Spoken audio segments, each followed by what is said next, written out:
Hey, it's Jera and on this video, mag-audition tayo. Yes, yun ang ipapakita ko sa inyo. Sa video na ito, tayo po ay lalahok sa isang audition. Kaya naman, samahan nyo ako hanggang sa dulo ng video na ito. Kung di ka pa nakasubscribe sa aking channel, do not forget to click on the subscribe button and on the bell icon para lagi ka ma-notify pag may mga bago tayong uploads. And do not forget to like and share.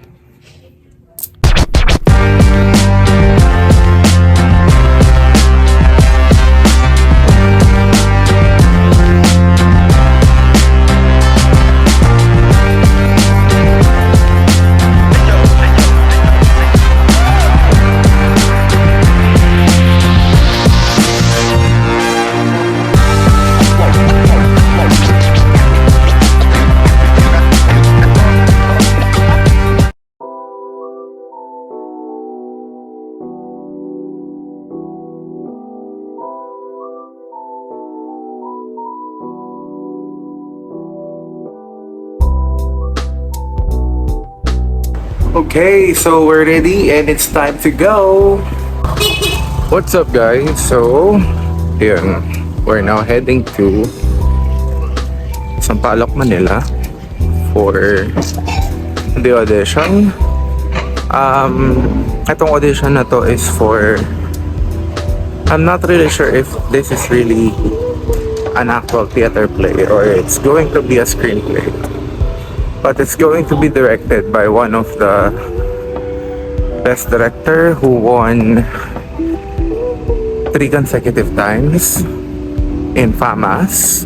That's why medyo mabigat tong audition na gagawin natin today. So, that's what you see. I'm on white shirt, which I'm not always wearing.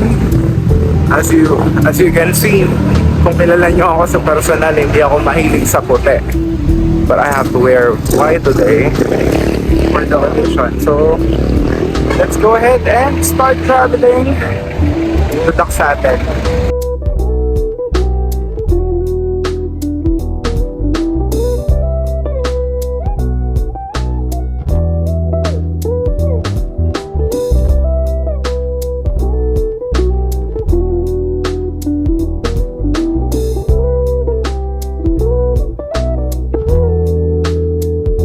Alright guys, we finally arrived here. So, tara na.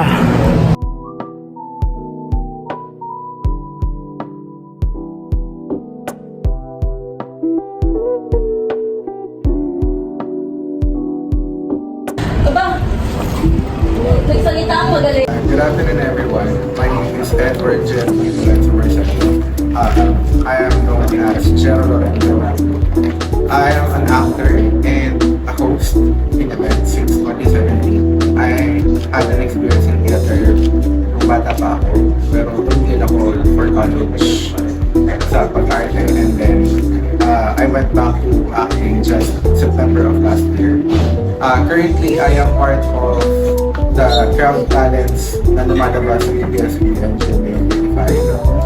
Actually, on Monday, I am part of the London Season Special of why para po, I think it's a privilege na maging bahagi ng ganitong uri ng palabas para maging advocacy o ito yung maging part natin para maibigay yung boses natin sa currently na nangyayari sa bansa natin. Siguro kung magiging parte ako ng palabas na to, parang it's a fulfillment ng pagiging isang Pinoy dahil through our craft na ipahayag natin yung mensahe na gusto natin iparating hindi lang sa mga tao sa gobyerno, pati doon sa mga kapwa natin Pilipino na hanggang ngayon ay bulag pa rin sa mga nangyayari sa bansa.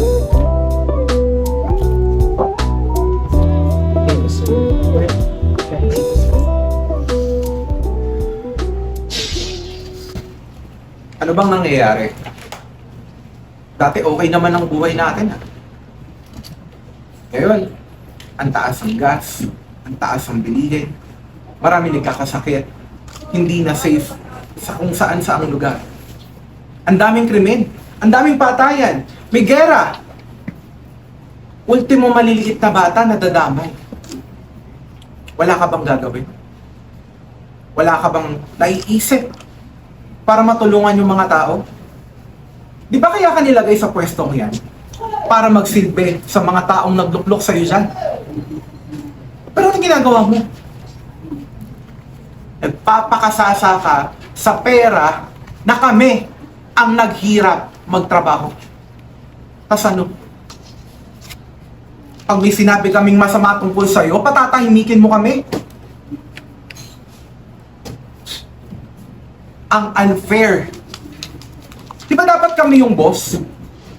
Di ba dapat sa amin kayo nakikinig at kami ang sinusunod nyo? Bakit kami yuyuko sa inyo? Wala kayong kwentang pinuno. Tas ano? Wala. Hindi na maririnig ng tao ang boses na to dahil nung oras na kinausap kita para sabihin lahat ng nararamdaman namin. Anong ginawa mo? Pinutukan mo ko sa ulo. Tahimik na ako. Wala na nakakarinig ng boses na to. Kasi hayop ka! Ang sama mo! Wala kang puso! Mabubulok ka sa impyerno. What's up guys? Tapos na kami mag-audition. Yeah, unang audition number ko to. Ay, uwi on time. How's the experience? Suka. Grabe yung kaba. Alam mo, nag-rehearse ka na sa utak mo. Nang pagdating mo dun sa mismong stage, black na. Wala na. Ganun talaga, especially kapag hindi ka pa talaga sanay mag-audition na mag-audition. Kapag baguhan ka talaga. So dapat damihan natin ang audition. Yeah. Sana naman matanggap mo. Yeah. Yun. So after ng audition, umiyahin na tayo pa Imus.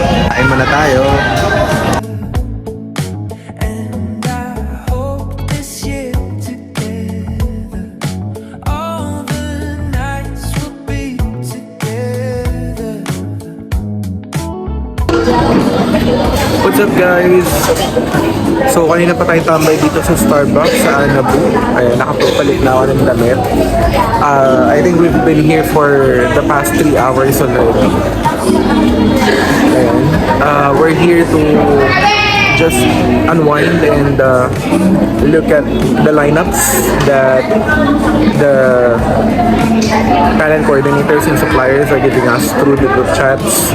So, ayun. And I will go home in a bit because we have an early call time tomorrow for the music video shoot. So I have to be in Naik at around 4:30 a.m. So I have to leave my place at around 2 a.m. Imagine that. So I have to wake up at around 1 a.m. And it's 7:30 p.m. Yeah. So I'm still thinking what to bring tomorrow, though I already know my wardrobe, but I'm still deciding if I bring my PP chair or no, or what other stuff that I have to do and I have to bring with me. But I guess I will. And, I'm not sure if what kind of music video we're going to shoot tomorrow.